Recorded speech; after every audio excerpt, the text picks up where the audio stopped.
En el mismo año de 1919, notablemente prolífico para la cuestión social, se aprueba la Constitución de la República de Weimar, sustituta generosa y precaria al Imperio Romano en su capítulo quinto, denominado Vida Económica. Consagra también derechos sociales como la libertad de coalición, la seguridad social, la necesaria implantación internacional de una reglamentación que garantice a la clase trabajadora de todo el mundo un mínimo de derechos sociales. Reflejo indiscutido de Versalles, el deber de trabajar, el derecho al trabajo y el seguro de desempleo, y lo que puede ser concebida como la institución fundamental del constitucionalismo alemán, la cogestión prevista en el artículo 165. Y por último tenemos lo que sucede en España. 1931, España también trata de tener su constitución y regula precisamente sobre la libertad y la justicia, habla de la libertad sindical y tiene mucha influencia de la mexicana y también de la de Weimar, pero tuvo el problema que la guerra civil le permitió desarrollar el constitucionalismo en materia laboral precisamente en España. Crisis, fascismo y consolidación. Bueno, el resto de la historia es bien conocido. La presencia del fascismo en Italia. Ustedes saben que el fascismo era un sistema autoritario que tenía Italia precisamente con Benito Mussolini, donde el Estado tenía control de todo y por supuesto las represalias eran de cualquier tipo, pero especialmente violentas. La crisis de 1929 en los Estados Unidos de América, la aparición del nazismo en Alemania, la invasión de Etiopía por los italianos, la guerra en España y en medio de las conquistas violentas de los nazis. Y al final también desató Polonia, Checoslovaquia y Austria. Desataron la guerra mundial y el gran drama de la humanidad con 60 millones de muertos. La paz, con derrotas económicas de los dos lados, provocó un esfuerzo de reconstrucción que regeneró las viejas conquistas obreras y colocó al mundo en la posición del pleno empleo. Con las economías del tercer mundo en un proceso de desarrollo sostenido, el estado de bienestar vivió su mejor momento, y con él el derecho del trabajo y la seguridad social. Fue precisamente en esa época donde la crisis en el mundo permitió consolidar el derecho del trabajo y la seguridad social.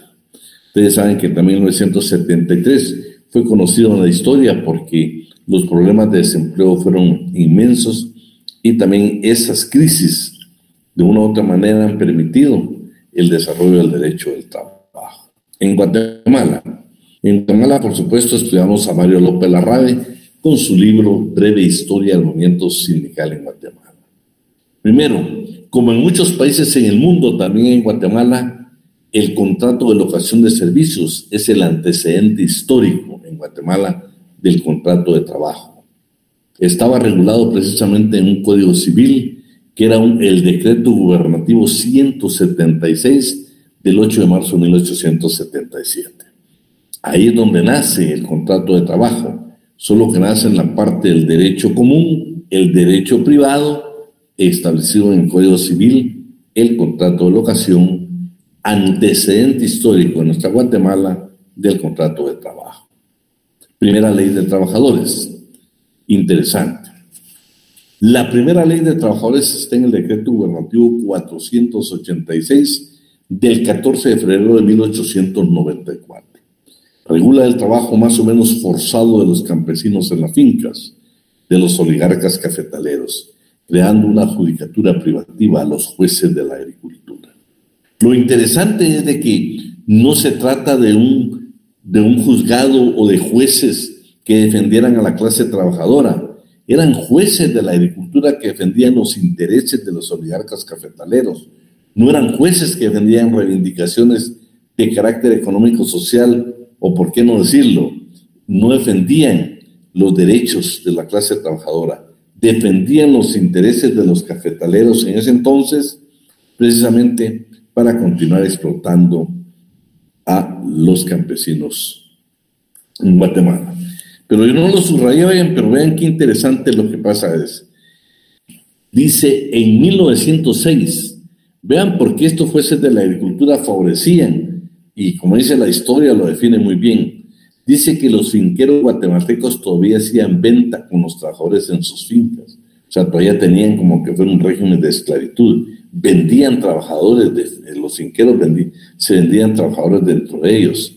Porque de lo contrario no hubiera tenido sentido el decreto 657, por medio del cual se declaran nulos y sin un valor ante los tribunales los convenios celebrados entre los terratenientes sobre tal materia. O sea, ya en el año de ese año, o sea, en 1906, hubo un decreto que prohibió que se estuvieran vendiendo trabajadores de las fincas. Por eso, seguros de que esos jueces de la agricultura defendían intereses de los cafetaleros y no de la clase trabajadora. Luego también aparece la Ley Protectora de Obreros en 1906 y pues el antecedente más importante que se tiene es que ya se hablaba de un régimen de seguridad social. O sea, ya hablaban en la época de que había mano de obra barata y forzada, pero de una u otra manera ya se tocaban algunos aspectos relacionados con la seguridad social. Bueno, pues terminaríamos todo lo que es la historia y entraríamos a algunas denominaciones también que ha tenido el derecho del trabajo. El derecho del trabajo en una ocasión se le llamó legislación industrial, en otra se le llamó derecho obrero, se le llamó también derecho social, se le llamó derecho laboral y se le llama derecho del trabajo. Las diferentes denominaciones. A lo largo del tratamiento histórico de la materia han surgido distintas denominaciones que intentaron explicar el contenido histórico del derecho laboral. Han sido diversas las denominaciones propuestas, pero ninguna de ellas se ha quedado salvo de imperfecciones, aunque unas más que otras a continuación se van a detallar las siguientes. Por ejemplo, en un tiempo se le llamó al derecho del trabajo legislación industrial. Este fue el primer nombre que se le atribuyó a esta materia. Resulta demasiado restringida, ya que solo contempla un aspecto de la disciplina, a las normas emanadas del proceso legislativo, desatendiendo a los provenientes de otras fuentes como la jurisprudencia, la doctrina y la contratación colectiva. Además, porque solo contempla a la industria propiamente dicha, olvidándose la actividad mercantil y agrícola. Por supuesto, hablar de legislación industrial no se podía porque habían otros, otra clase de trabajadores del comercio, estaban los campesinos que eran parte del derecho del trabajo. Entonces, pues, sin embargo, fue el primer nombre que se le atribuye al derecho de trabajo, legislación industrial. Derecho obrero. No sé si alguien nos apoyaría ahí para leer lo que está subrayado, por favor.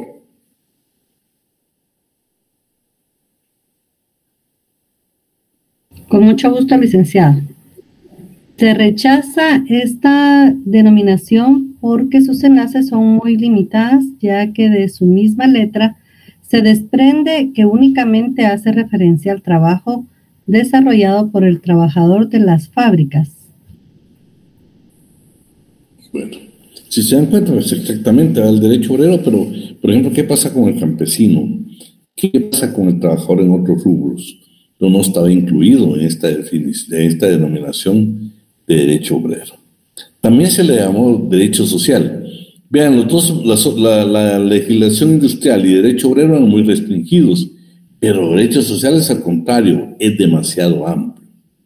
Fíjense que dice que quienes citan entre las ventajas la utilidad de comprender todo lo relativo a la seguridad social, lo cual no sucede con términos del derecho laboral y derecho al trabajo, más de otro lado tiene inconvenientes en ser demasiado... Bueno, este término, derecho social, es demasiado extenso. Y aparte de ese derecho social también es el derecho de familia, es el derecho agrario.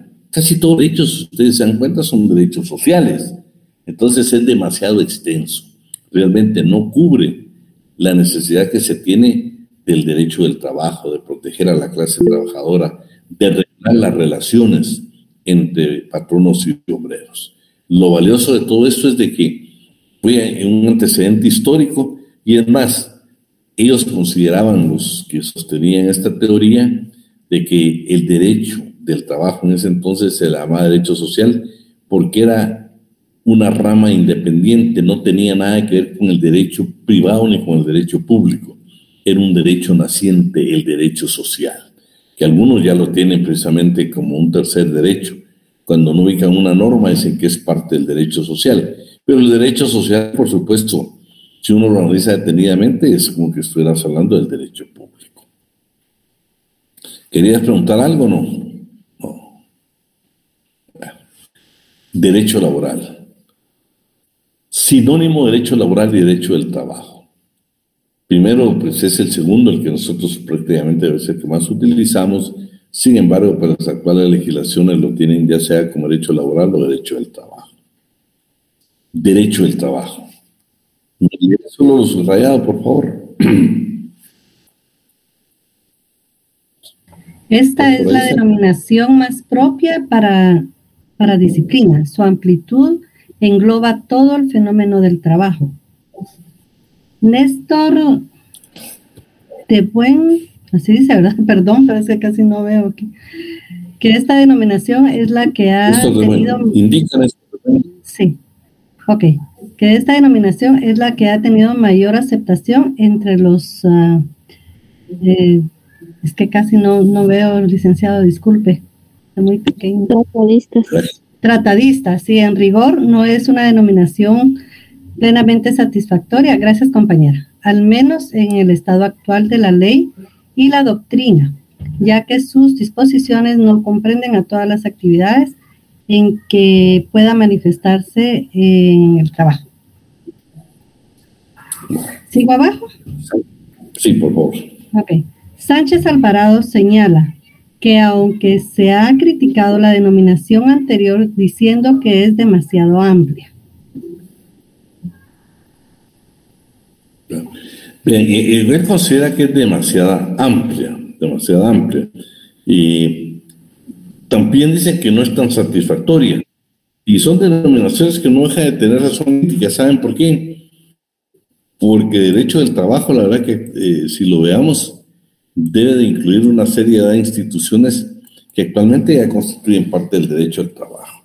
Por ejemplo, cuando hablamos de derecho al trabajo, en Guatemala nosotros vamos a ver de que la previsión social, la seguridad social, la tenemos incluida dentro del derecho al trabajo. Vamos a ver normas del Instituto Guatemalteco de Seguridad Social, donde, por ejemplo, algunas de las denominaciones, por ejemplo, de representante del patrono, van a variar en relación a lo que dice el Código de Trabajo y lo que dice el Instituto Guatemalteco de Seguridad Social. Porque en la seguridad social, nosotros en el Seguro Social hablamos de afiliado, no de trabajador. Más es afiliado que trabajador. Y también cubre aspectos bien valiosos, porque vean, cuando nosotros actualmente tenemos a la seguridad social dentro del derecho del trabajo, es valioso porque ¿qué pasa, por ejemplo, con los beneficios en invalidez, vejez y sobrevivencia? Derechos muchas veces que tienen ya sea los jubilados o bien algún tipo de beneficiarios. La familia como tal tiene algún tipo de beneficio por hacer un aporte del trabajador como afiliado al Seguro Social en caso de fallecimiento. Entonces, el derecho al trabajo como denominación, todavía creo que por la parte evolutiva del mismo, posteriormente creo que ya habrán una denominación que cubra precisamente todos los aspectos de las actuales instituciones en materia laboral. Bueno, otras denominaciones que se le ha llamado un nuevo derecho. Se le ha denominado también el derecho social del trabajo. Se le ha denominado el derecho económico social y el derecho de los trabajadores. Así, estas son denominaciones que ha tenido el derecho del trabajo. Pero hoy vamos a ver definiciones del derecho de trabajo, y para eso vamos a seguir continuando consultando a José Dávalos, este tratadista mexicano que nos hace ver cosas bien interesantes en el derecho del trabajo, como su origen etimológico. Y desde ahí comenzamos con la dificultad de encontrar una definición que cubra todas las instituciones, que cubra los fines, los sujetos, el objeto, el carácter político, el carácter económico, todo el carácter jurídico. O sea, la definición del derecho al trabajo, por más que queramos nosotros elaborar una verdadera definición, siempre vamos a tener la dificultad que la parte evolutiva del derecho vamos a dejar aspectos fuera que son actualmente instituciones del mismo. Veamos el origen etimológico, por favor. ¿Quién nos apoya? Voy a leer yo, licenciado. Por favor. En relación con la determinación del origen de la palabra trabajo, hay distintas opiniones. Ciertos autores apuntan que el término proviene del latín travis o travis, que significa traba, y esto es así debido a que algunas personas el trabajo representa una gran traba, porque conlleva la realización de un esfuerzo. ¿Hasta ahí o sigo? Sí. ¿Sigo? Sí, por favor. Otra corriente lo ubica dentro del griego tribo, que significa apretar, oprimir o afligir. En el diccionario de la lengua española se le define como esfuerzo humano aplicado a la producción de la riqueza. En efecto, conforme a lo andado antes, todo trabajador demanda un esfuerzo de quien lo ejecuta y tiene por finalidad la obtención de satisfacciones. Por otra parte, en la actual Ley Federal del Trabajo, México, en su artículo 8, según párrafo, se lee la siguiente definición. Se entiende por trabajo toda actividad humana, intelectual o material, independientemente del grado de preparación técnica requerido por cada profesión u oficio. Y más que todo aquí, pues, esta ley federal lo que tiene es una definición de lo que es trabajo, no derecho del trabajo. Pero seguimos vamos a encontrar ahora unas definiciones que de hecho solo hablan del trabajador, no quieren hablar del patrono. O sea, depende de la posición ideológica de una de las personas, podemos encontrar. Sin embargo, ustedes saben que los patronos también tienen derechos, pues. O sea, no solo tienen obligaciones, sino que también tienen derechos. Entonces, eso es sumamente importante y es valioso. Por ejemplo, yo les digo, veámoslo en el código, para que veamos de que para buscar una definición nosotros debemos de ser muy concretos. Creo que nos vamos a ir ubicando ahí en el artículo 61.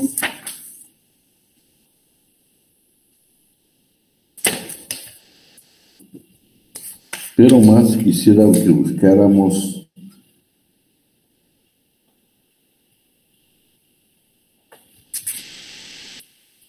veamos el 63. ¿Alguien que tenga su código de trabajo?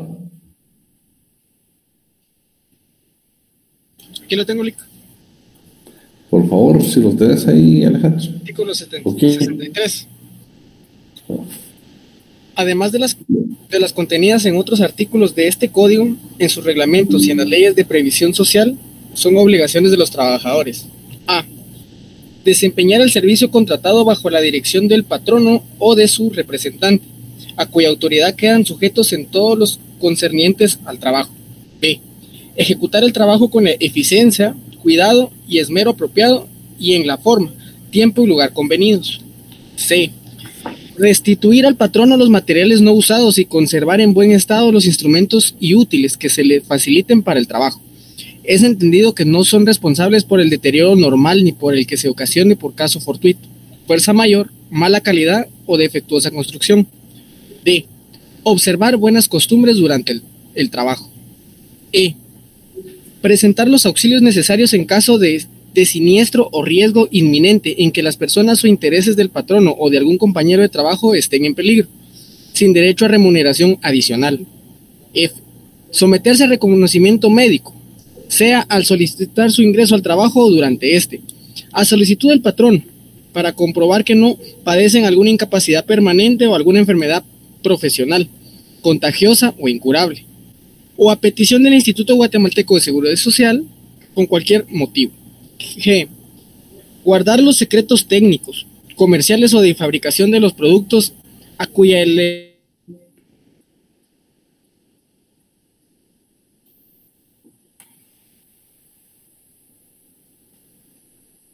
elaboración, con guardarlos por razón de la ocupación que desempeña, así como los asuntos administrativos reservados cuya divulgación pueda causar perjuicio a la empresa.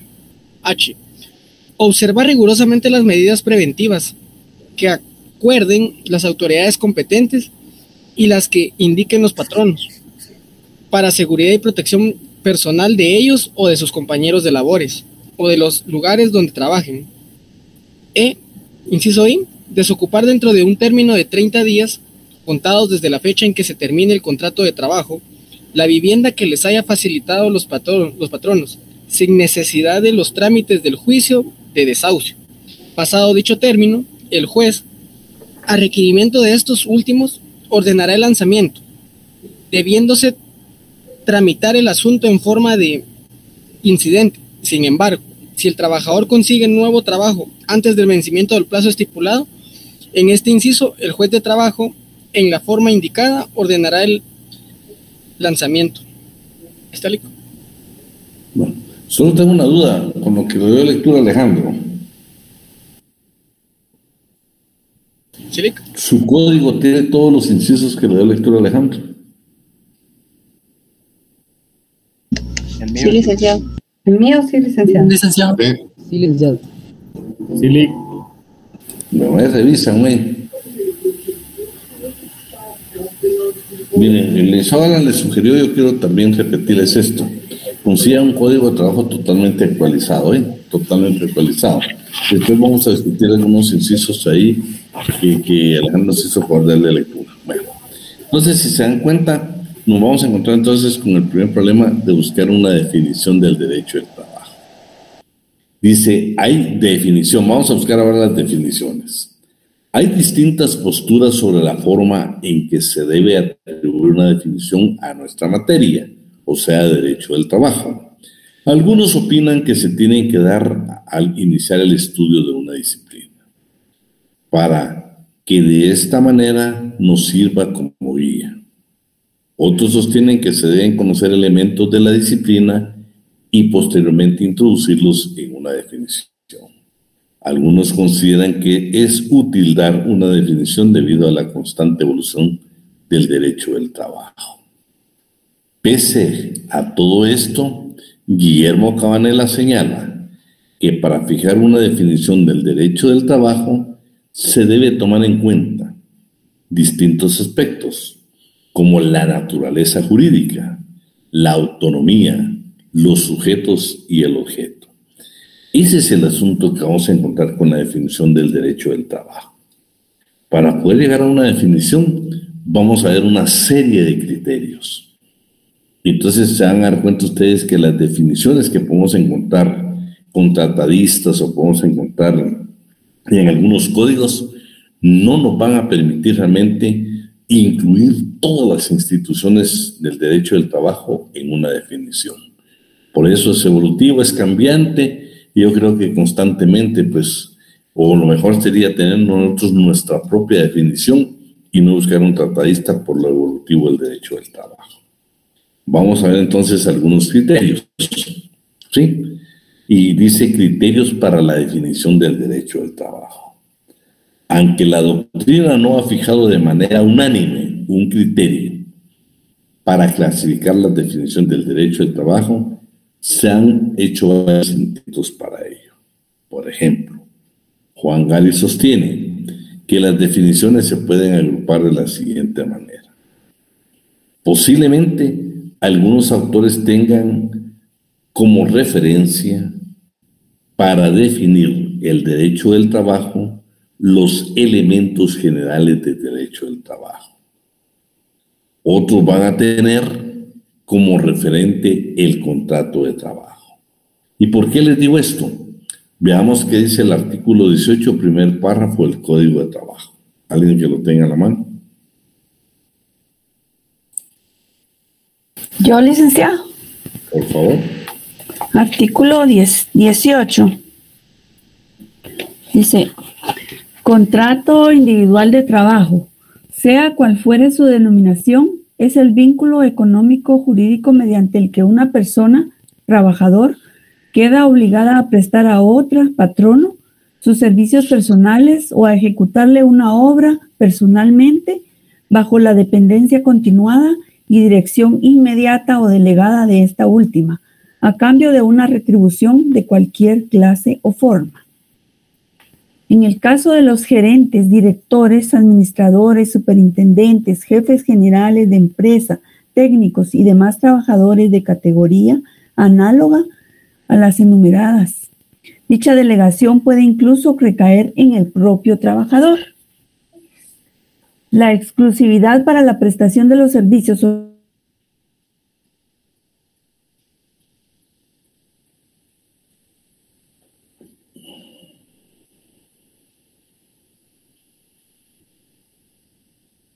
Se nos fue el sonido ahí con Irma Judith. Perdón. La exclusividad para la prestación de los servicios o ejecución de una obra no es característica esencial de los contratos de trabajo, salvo el caso de incompatibilidad entre dos o más relaciones laborales, y solo puede exigirse cuando así se haya convenido expresamente en el acto de la celebración del contrato. La circunstancia de que el contrato de trabajo se ajustare en un mismo documento con otro contrato de índole diferente o en consecuencia con otro u otros, no le hace perder su naturaleza y por lo tanto a la respectiva relación le son aplicables las disposiciones de este código. Vean pues, lo interesante de esto. Si se dan cuenta, ahí está hablando de un trabajador en relación de dependencia. Pero, por ejemplo, hay trabajadores independientes. Hay albañiles, hay herreros, hay carniceros, hay cualquier cantidad. Por ejemplo, preguntar a usted, ¿un limpiabotas es un trabajador? ¿Qué diría usted? Escriba. Sí, es trabajador. Sí, licenciado. Sí. Mi pregunta, ¿quién es el patrono de él? Ninguno. El mismo. Trabajador independiente. Del sector informal, licenciado. Bueno, entonces definitivamente no tiene, es un trabajador, pero es independiente. Entonces en la definición tendríamos que incluirlos ahí, que estamos hablando del derecho del trabajo. No estamos hablando del derecho del trabajo en relación de dependencia.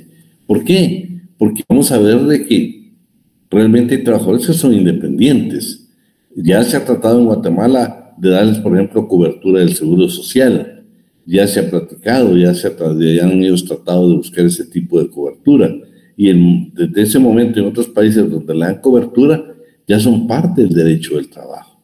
Entonces las definiciones tienen que ir más allá. Entonces ese tratadista dice, señores, debemos o existen algunas definiciones que toman como base el contrato de trabajo, otro las relaciones jurídicas y otros los elementos generales del derecho. Y en Canela dice, señores, las definiciones, vamos a encontrar definiciones que tienen carácter político, otras de carácter económico y otras de carácter jurídico. Entre las definiciones de tipo jurídico, a su vez las podemos subdividir en reguladoras del contrato de trabajo, reguladoras de la relación laboral, por razón del sujeto, conjunto de normas, definiciones dobles que atienden diversos fines del derecho del trabajo. Para Néstor Reboén, dice que las definiciones deben de atender los fines del derecho del trabajo, los sujetos de la relación laboral, el objeto de la relación laboral en sí misma, y también considera que hay definiciones complejas y hay definiciones dobles. Veamos la primera, atendiendo los fines del derecho del trabajo. Que me ayudas a ver lo sobresaltado y lo subrayado, por favor.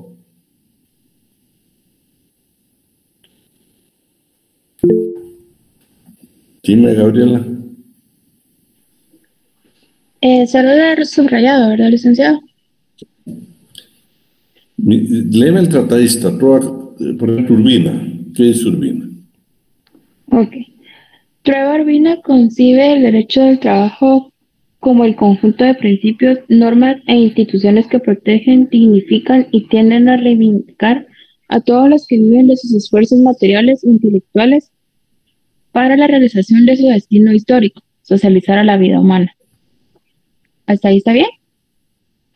Sí, está bien. Entonces, ven, ellos dicen, y vamos que dice esta definición en esta definición se omite el empleador, cuyos derechos también los reconoce la legislación laboral. Esto debido a las ideas sustentadas por el maestro Urbina en sus clases, en el sentido que los trabajadores necesitan protección porque los patronos se defienden solos. Entonces, si es una definición solamente atendiendo sus fines, es incompleta. No podemos tener una definición de esa naturaleza. O sea, el conjunto de normas y principios, o sea, lo que dice Urbina ya se queda corto porque no reúne o no incluye todas las instituciones actuales del derecho del trabajo. De la Cueva dice que el nuevo derecho es la norma que propone realizar la justicia social, el equilibrio de las relaciones entre capital y trabajo. Pero eso no es cierto, porque ¿qué pasa, por ejemplo? Ellos están hablando de regular el trabajo y el capital, pero por ejemplo nuestro código, en la mayoría de legislaciones regulan sobre el trabajo de casa particular o trabajo doméstico. Usted, por ejemplo, si alguien en casa trabaja y usted es el patrón o la patrona, si se dan cuenta no tiene fines de lucro. El tener a alguien que trabaja en casa no genera ningún lucro. Es diferente que usted tenga una empresa porque el trabajador le está generando ganancia, pero el trabajador de casa particular no le va a generar ningún tipo de ganancia. Entonces, estas definiciones tampoco incluyen esos aspectos importantes de esta clase de trabajadores. Atendiendo a los sujetos. Por favor, Gabriela.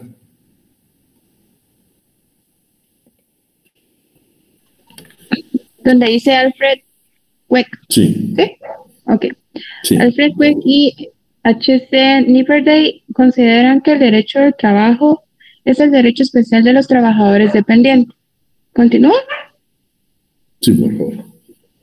Conforme a Walker Gaskell y Hernán Derch, el derecho del trabajo es el conjunto de todas las normas jurídicas de índole estatal o autónomas que regulan la situación jurídica de las personas directamente interesadas en la relación de trabajo dependiente, sea como trabajadores, empleadores o de cualquier otro modo, y de las personas asimiladas por la ley parcialmente a los trabajadores con respecto a la relación de trabajo de ellos. Sí.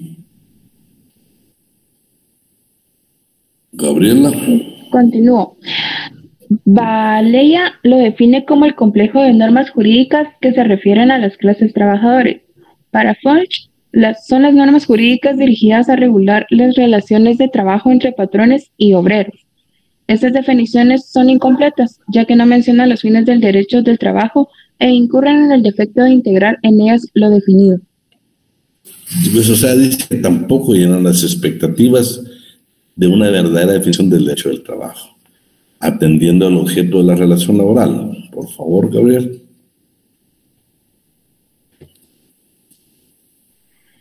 Capitán y Paul Kuche establecen que la legislación obrera tiene por objeto el contrato de trabajo y hacen mención de la relación contractual que se da entre el trabajador y el patrón.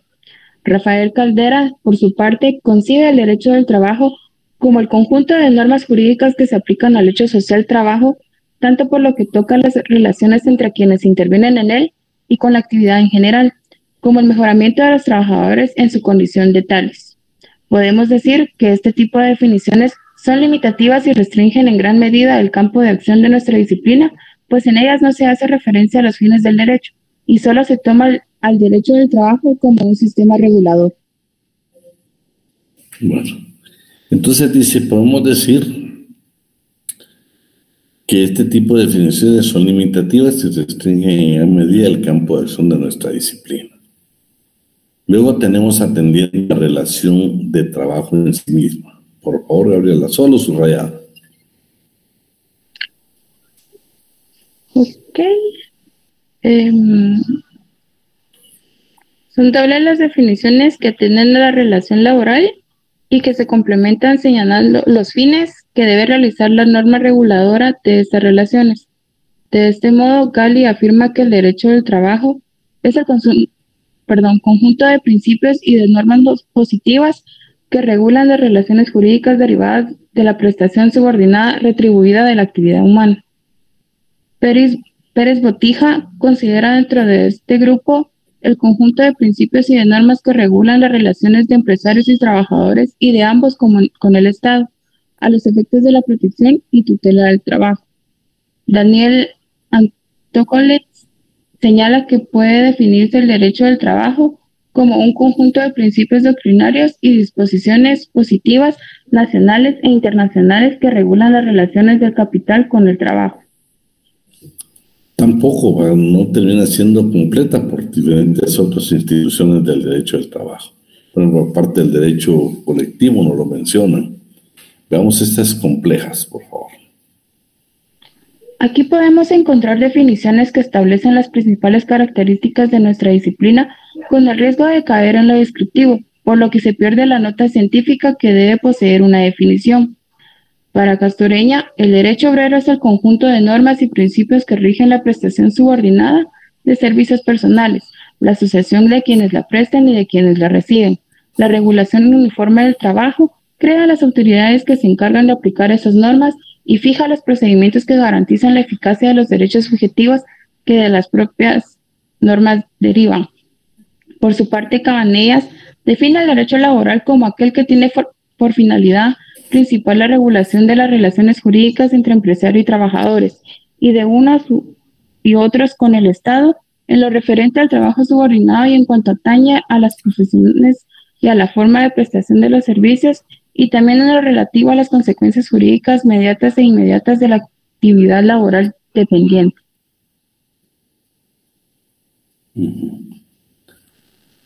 Vean pues. Si se dan cuenta, ninguna de estas termina siendo verdaderamente una definición completa de lo que es actualmente el derecho del trabajo. Tenemos estas dobles. Este sistema lo siguen los autores que consideran necesario distinguir entre el derecho laboral en sentido amplio y doctrinal y el derecho laboral en su sentido jurídico o estricto. Manuel Alonso García da una doble solución. En sentido amplio doctrinal, el derecho del trabajo es el conjunto de normas reguladoras de las relaciones nacidas de la prestación de un trabajo personal y libremente realizado por cuenta ajena, mientras que, en sentido estricto jurídico positivo, derecho del trabajo es el conjunto de normas reguladoras de las relaciones nacidas de la prestación de un trabajo libre realizado por cuenta ajena y en situación de subordinación o dependencia.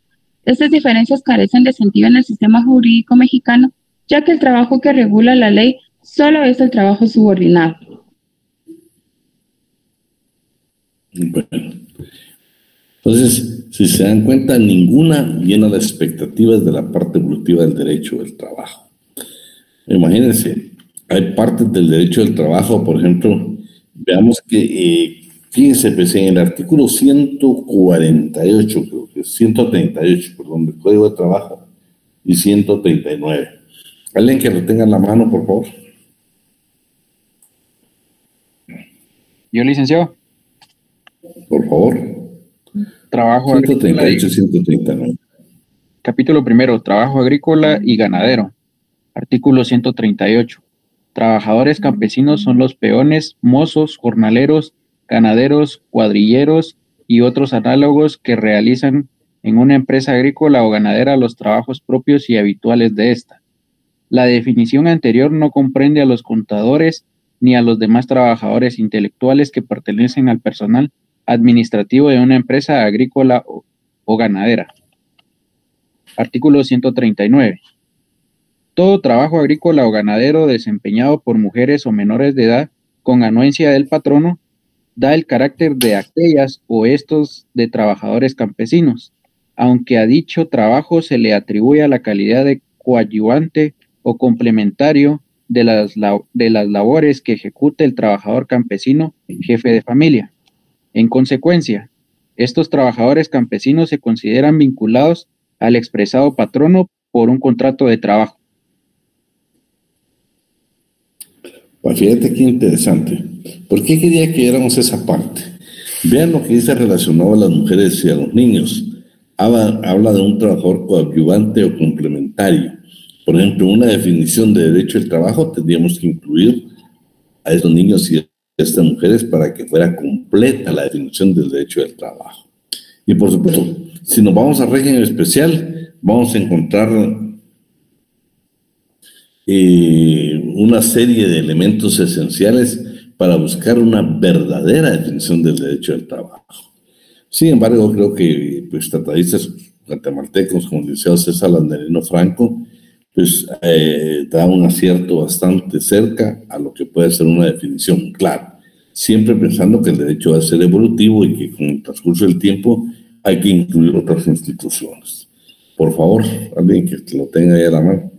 Yo, licenciado, según el licenciado César Landelino Franco López, es el conjunto de principios y normas que tienen por finalidad principal la regulación de las relaciones jurídicas dentro de patronos y trabajadores, en referencia al trabajo subordinado, incluyéndose las normas de derecho individual y colectivo, que regulan los derechos y deberes de las partes entre sí y las relaciones de estas con el Estado. Es una de las más acertadas, pues él es un tratadista guatemalteco, pero ya no está entre nosotros, pero qué buen aporte dejó al derecho del trabajo. Pues yo creo que de lo mejor que ha tenido la facultad en materia laboral, y lo valioso es pues este aporte. Siempre creo que no dejemos de pensar que es evolutivo y que posteriormente, pues yo creo que hay definiciones un poco más de donde debemos de incluir estas instituciones.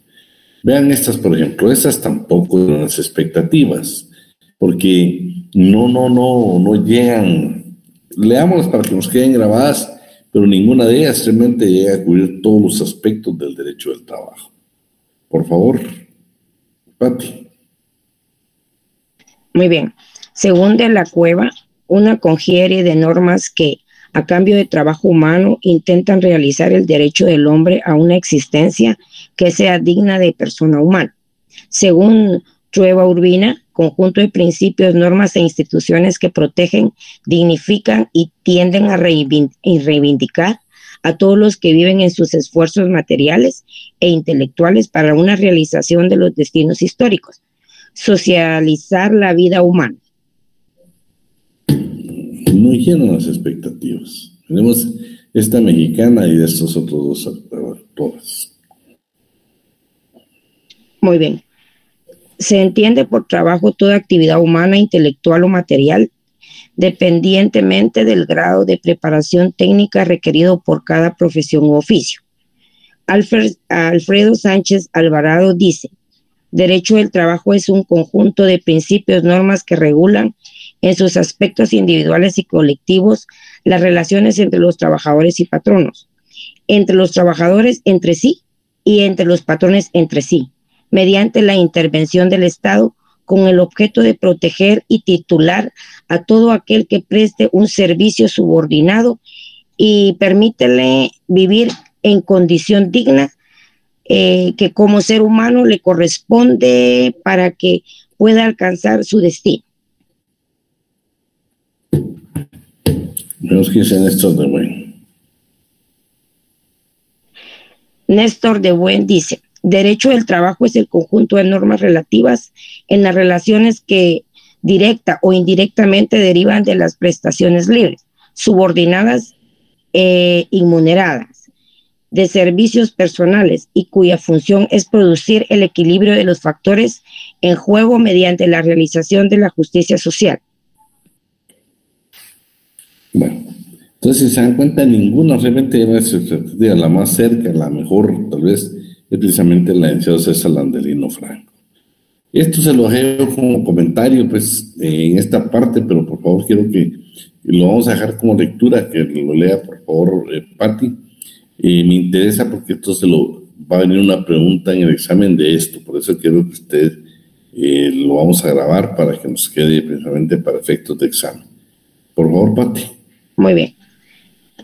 En cuanto al derecho laboral, podemos indicar que de manera muy superficial aparece el derecho laboral en figura de derecho civil, como arrendamiento y compraventa. Encontramos también tres grandes instituciones muy importantes. Inciso A, locación, condicción operis, realización de una obra determinada. Locación, conducción operandi, consiste en una presentación de servicios. Locación, conducción, pero relacionado a un contrato de arrendamiento. Bueno, entonces eso nada más para efectos del examen, ¿no? Entonces, si se dan cuenta con estas definiciones, pero nos damos cuenta de que todavía nos quedamos cortos porque no llenan todas las expectativas de las actuales instituciones del derecho del trabajo. Entonces, vamos a encontrar, yo les digo, la definición que nuestro código tiene relacionado con el contrato de trabajo, si se dan cuenta, se refiere únicamente al subordinado, pero hay otros aspectos que no los cubre precisamente nuestra legislación, ¿sí? Entonces, vamos a analizar, por ejemplo, bueno, cuando nosotros hablamos de la aplicación o del poder aplicar nosotros el derecho del trabajo en Guatemala. Por ejemplo, en su entorno, cuando usted le da una consulta, por ejemplo, si a Gabriela Fuentes le hacen una consulta y le dicen, imagínate que se aparezca por ahí Mario Augusto López y te diga, Gabriela, pues como sabemos que estás estudiando Derecho, quisiera hacerte una consulta. Fíjate que yo trabajaba en qué, pensemos en la Dirección General de Correos, ¿sí? Y pues me pidieron y yo necesito tu asesoría. Lo interesante de esto es que lo que yo quiero es que Gabriela esté pero bien sabida de que para poderle dar un buen consejo a Mario Augusto, primero le va a preguntar, ¿existía pacto colectivo de condiciones de trabajo? El sindicato mayoritario y el patrono alguna vez celebraron un reglamento, celebraron un pacto colectivo de condiciones de trabajo. ¿Por qué me refiero a eso? Porque los pactos en la mayoría de instituciones del Estado, también en lo privado, existen sindicatos. Y normalmente dentro de los conflictos colectivos casi siempre hay discusiones de pactos colectivos. Todas las instituciones del Estado, por lo menos, que tienen sindicato y tienen en discusión pactos colectivos. ¿Por qué quiero que es la primera pregunta? Porque ahí posiblemente existan algunos beneficios para la clase trabajadora que no están contenidos en el Código de Trabajo. Ya superaron al Código de Trabajo las condiciones de trabajo. Ya los beneficios para la clase trabajadora han sido superados. Entonces, vas a tener que tener como base el pacto colectivo de condiciones de trabajo. Todas las disposiciones, llámese Código de Trabajo, Reglamento Interior de Trabajo, convenios y tratados internacionales ratificados por Guatemala. Todo tipo de disposición en materia laboral para que verdaderamente le des una buena asesoría a Mario Augusto. Eso es lo que nosotros pretendemos con el licenciado García, de que ustedes precisamente el día que les llegue un caso laboral, pues tengan todos los elementos de juicio para poder presentar una buena demanda o prestar una buena asesoría o, por qué no decirlo, consultoría. Entonces, en materia laboral es muy amplio, muy amplio, muy amplio. Les digo, hoy mismo se discute, por ejemplo, en países industrializados, donde dicen, bueno, que la jornada de trabajo, que están hablando ya de reducirla a 6 horas, están tratando de reducir los porcentajes de trabajo diarios. Yo le digo, hay pactos colectivos de condiciones de trabajo, donde, por ejemplo, ya se habla del espacio físico en el cual uno va a trabajar. Hay pactos colectivos que mejoraron, por ejemplo, el tiempo de vacaciones, mejoraron algunos tipos de bonos. En fin, vamos a encontrar una serie de aspectos.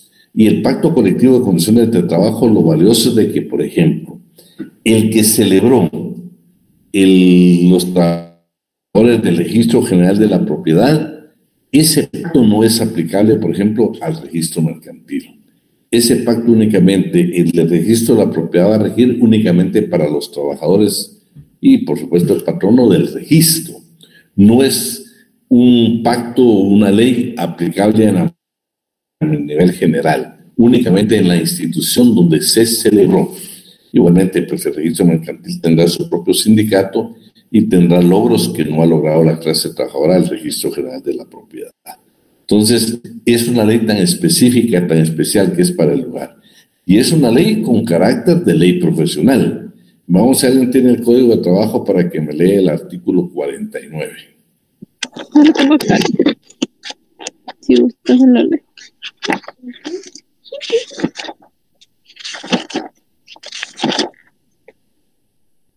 Artículo 49. Pacto colectivo de condiciones de trabajo es el que se celebra entre uno o varios sindicatos de trabajadores y uno o varios patronos, o uno o varios sindicatos de patronos, con el objetivo de reglamentar las condiciones en que el trabajador debe prestarse y las demás materias relativas a este.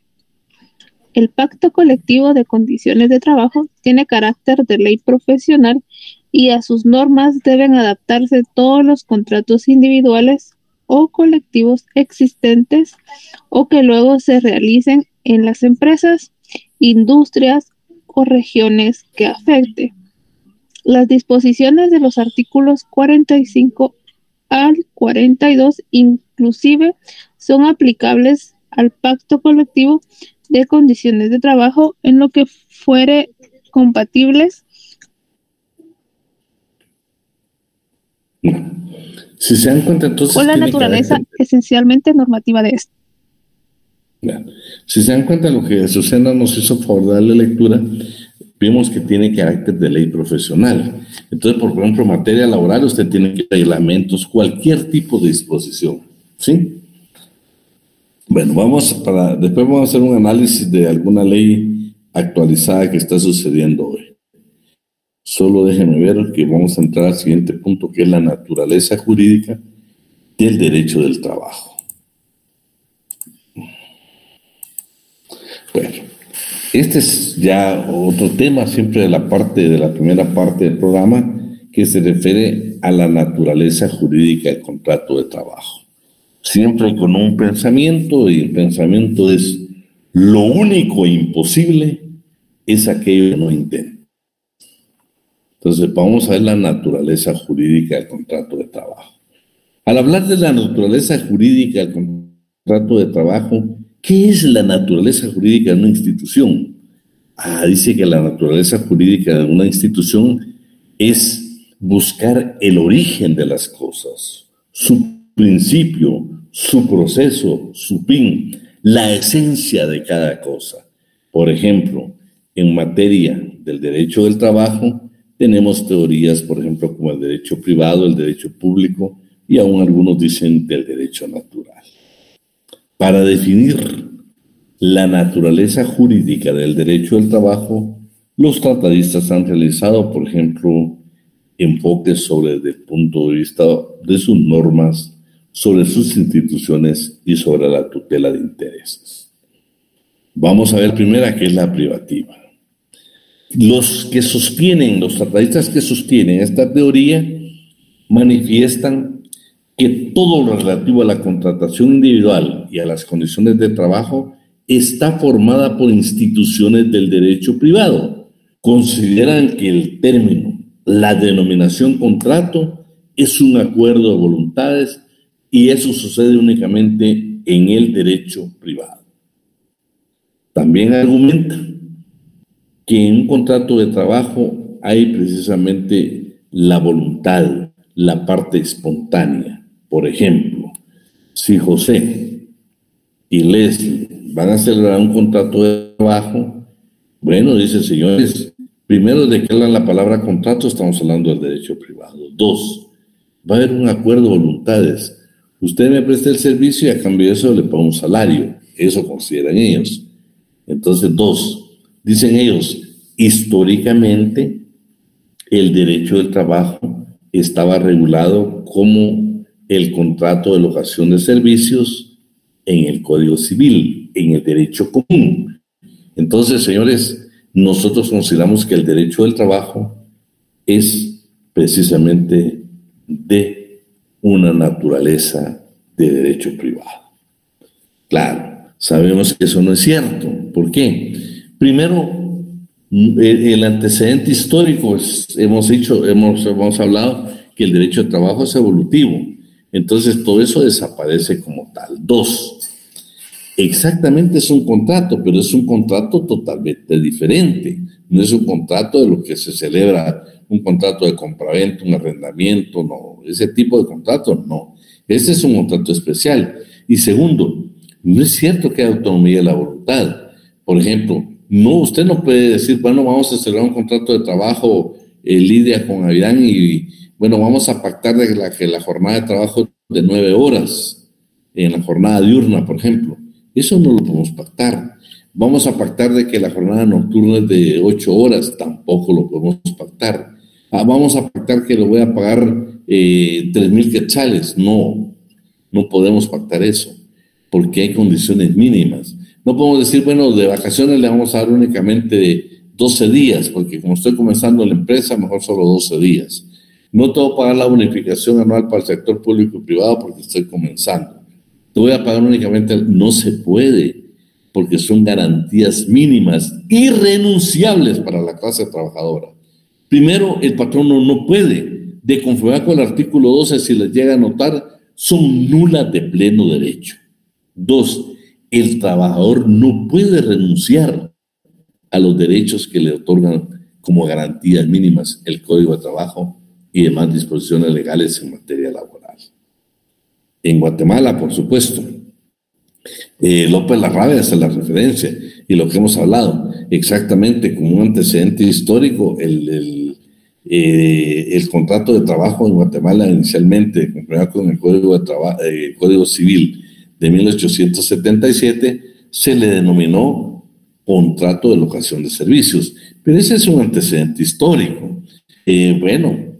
Entonces definitivamente estamos claros, no hay autonomía de la voluntad, no se pueden violentar garantías mínimas que las leyes otorgan al trabajador, por lo tanto no existe una autonomía de la voluntad donde podamos disponer libremente, porque hay disposiciones legales que no podemos dejar de cumplir y son de carácter social, de carácter público. Luego viene la segunda que dice, bueno señores, no, el derecho al trabajo es público. ¿Y por qué es público?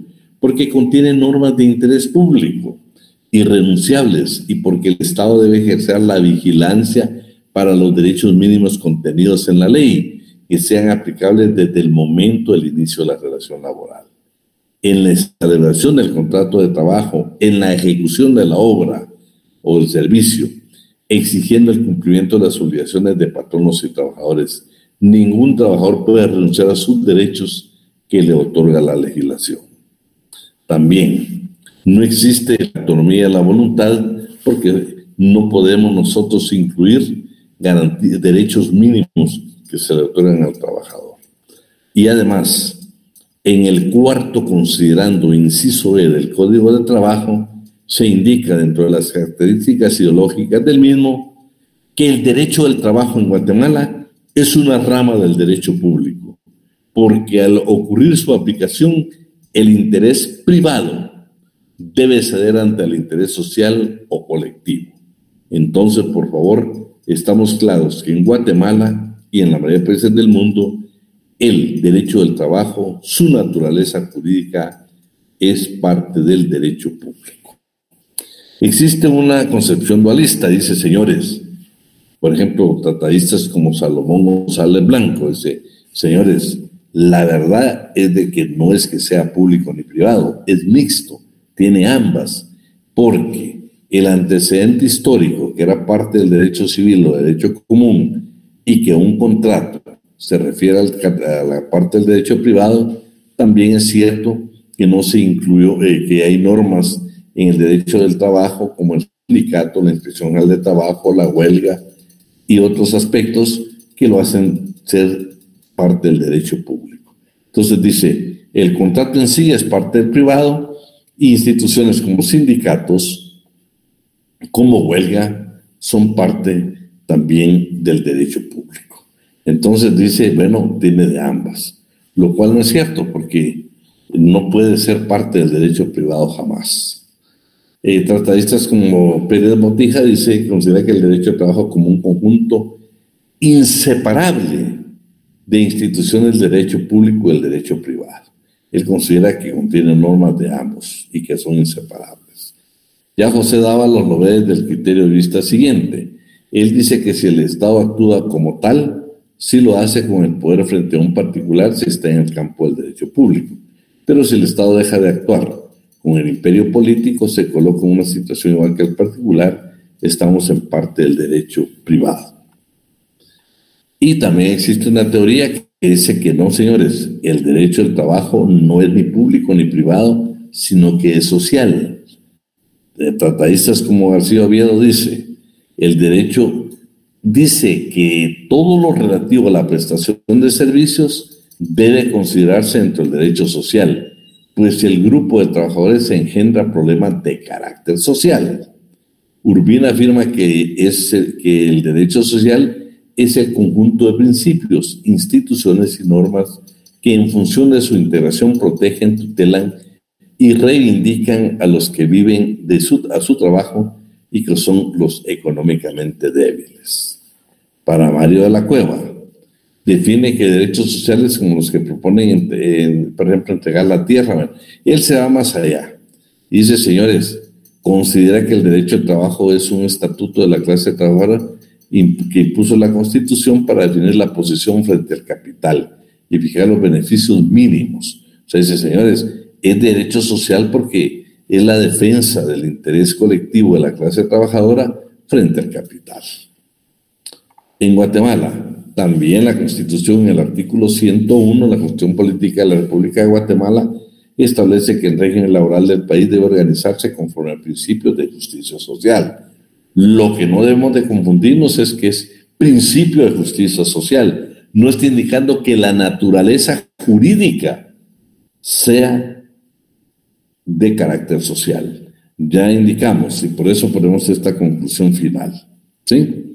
La legislación guatemalteca, los principios que la inspiran, las resoluciones judiciales y la doctrina legal establecen que la naturaleza jurídica del derecho del trabajo es de carácter público, como lo establece el cuarto considerando, inciso B, del Código de Trabajo, puesto que indica que en su aplicación prevalece el interés colectivo sobre el interés particular. Entonces, si se pueden ver, es naturaleza jurídica del derecho al trabajo, por favor, es pública, es parte del derecho público, ¿sí? Entonces, para eso, entonces yo también, existen varias normas que nosotros podemos analizar o aspectos que podemos considerar. Lo valioso de todo es que claro que tiene aspectos de carácter social, claro que tiene aspectos de carácter, de otro carácter, pero no deja de ser, y el código lo establece claro, considerando inciso, es su naturaleza jurídica, es parte del derecho público. Vamos a encontrar, por ejemplo, nosotros algunas situaciones que aparentemente se pueden dar como simulación. Hemos visto que mucha contratación en Guatemala, por ejemplo, se efectúa bajo factura. Y ahí, pues, algunos piensan de que estamos en parte del derecho privado, pero no es cierto. Lo que pasa es que ha habido abuso, ha habido, ¿qué les dijera yo? El patrón no ha tergiversado las normas en materia laboral, ha cambiado la naturaleza jurídica, ha cambiado el rumbo del derecho del trabajo. Muchas veces a usted le pueden pagar en la institución donde trabaja con factura, o sea, como que fuera una actividad mercantil entre usted y el patrón. Primero, tiene un lugar de trabajo. Segundo, existe una relación laboral. Tercero, muchas veces tiene jornada de trabajo. Tiene obligaciones que establece el código como trabajador. Entonces, estamos ante una simulación. Por ejemplo, el trabajo a domicilio es bien valioso. El trabajo a domicilio en Guatemala está establecido en el Código de Trabajo. Dice que, por ejemplo, Rolialma Vázquez puede tener una zapatería y Amortiz puede ser el zapatero. Y bueno, ella me lleva la materia prima, yo la desarrollo y luego le entrego el zapato ya elaborado. y tenemos una relación.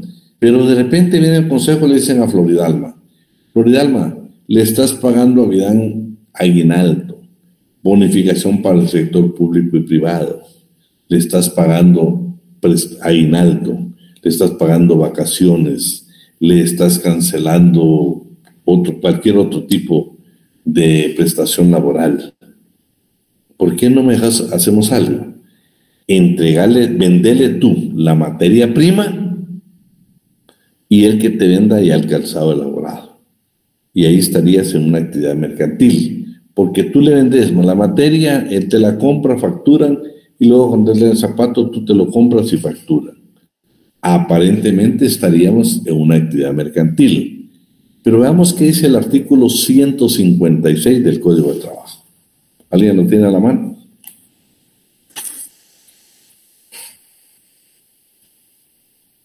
Yo, licenciado.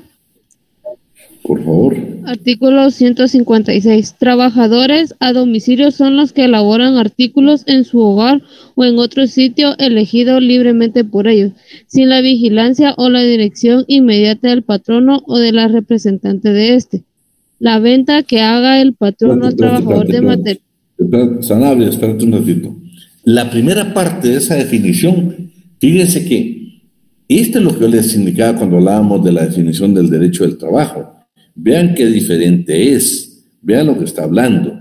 No hay dependencia, fíjate, no hay subordinación. Vean lo que dice el artículo 18 del Código de Trabajo, ¿sí? Alguien que me dé el 18, pero así despacio. Yo lo tengo acá. Por favor, Azucena.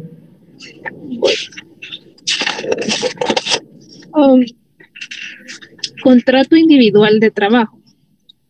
Oye, mira que es el contrato. Dime. Sea cual fuere su denominación, es el vínculo económico jurídico mediante el que una persona, trabajador, queda obligada a prestar a otra, patrono, sus servicios personales o a ejecutarle una obra personalmente bajo dependencia continuada y dirección inmediata o delegada de esta última, a cambio de una... Bajo dependencia, ¿sí? Bajo subordinación. Veamos hoy, Sanabria, léete el primer párrafo despacio. Trabajadores a domicilio son los que elaboran artículos en su hogar o en otro sitio elegido libremente por ellos, sin la vigilancia o la dirección inmediata del patrono o del representante de este. Sin la vigilancia o dirección. Si se dan cuenta, por ejemplo, estamos hablando de dos artículos del Código de Trabajo. Y en la definición que estábamos dando de un contrato de trabajo no coincide exactamente con lo que dice el artículo 156. Pero aún más grave, Sanabria, léete el segundo párrafo, despacio, por favor. La venta que haga el patrono al trabajador de materiales con el objeto de que éste lo transforme en artículos determinados y a su vez se los venda a aquel o cualquier otro caso análogo de simulación constituyen contrato de trabajo a domicilio y da lugar a la aplicación del presente código. Imagínate. Fíjate que quisieron engañarnos, quisieron hacernos ver una actividad mercantil. Aparentemente es buena. Yo te vendo el material y tú elaboras el zapato y pues yo mismo te lo compro. Si se dan esas circunstancias, el Código de Trabajo habla claramente que allí existe relación laboral, que existe un contrato de trabajo. ¿Sí? Otra cosa que quiero que quedemos claro, ¿qué pasa si el contrato de trabajo no lo quiere elaborar el patrón? Veamos qué es el artículo 30 del Código de Trabajo.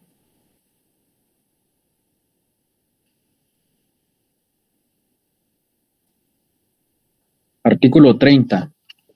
La prueba plena del contrato escrito solo puede hacerse con el documento respectivo. La falta de este o la omisión de alguno de sus requisitos se debe imputar siempre al patrono y si a requerimiento de las autoridades de trabajo no lo exhibe. Deben presumirse salvo prueba en contrario, ciertas las estipulaciones de trabajo afirmadas por el trabajador. El contrato verbal se puede probar. Espérate. Fíjate, Mario, lo que dice ahí. En la plena prueba de una relación laboral es el contrato de trabajo. Pero si este no existe o no tiene todos los elementos necesarios, no cumple con los requisitos necesarios, dice que se va a tener imputable al patrono. No es culpa del trabajador, es culpa del patrono. Y es más, dice que todo lo que aseveremos los trabajadores se tendrá como cierto. Sin embargo, hay relaciones de la Corte de Constitucionalidad, el criterio que tiene la Corte ya como jurisprudencia, que nosotros los trabajadores tenemos que probar. Horas extraordinarias, ventajas económicas y que existe relación laboral. Lo que no nos equivoquemos es de que está diciendo que existe relación laboral. La carga de la prueba la tiene el patrón. Porque si no existe contrato, pues es él el que tiene que decir por qué no existe contrato. Por eso nosotros siempre los sugerimos a los trabajadores que ustedes guarden documentos. Yo recientemente llevo un caso ahí actualmente en la oficina, donde por ejemplo el patrono presentó que a partir del 2019 él reportó al trabajador al Seguro Social. Él dice que desde el 2004-2005 comenzó la relación laboral. ¿Y cómo lo probó el trabajador? Porque fíjense que él en ese entonces no pagaba X por diferentes motivos, o el patrón no se lo quiso pagar. La idea es que en el 2006-2005 el patrón le enviaba a él es piloto, y le decía, mira, fulano de tal, presentate a tal lugar y venís a traer el vehículo y trasladas el producto de tal lugar a tal lugar. Con esa nota fue suficiente para que el tribunal lo condenara que la relación laboral comenzó en el 2004. Por más que el patrón no dijo, mire, aquí en las planillas del Excel no aparece hasta el 2019. Sí, señor, pero él tiene documentos, cartas que usted le envió. Lo que usted omitió fue pagar el seguro social durante todo ese tiempo. Entonces, esos son los aspectos que tenemos que cubrir y tener que ver. ¿Tenemos alguna pregunta al respecto, jóvenes?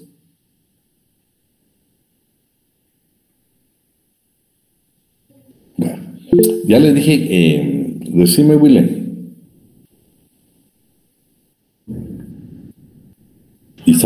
Buenas noches, Rick. Mira, una consulta, Rick, en el caso, ¿verdad?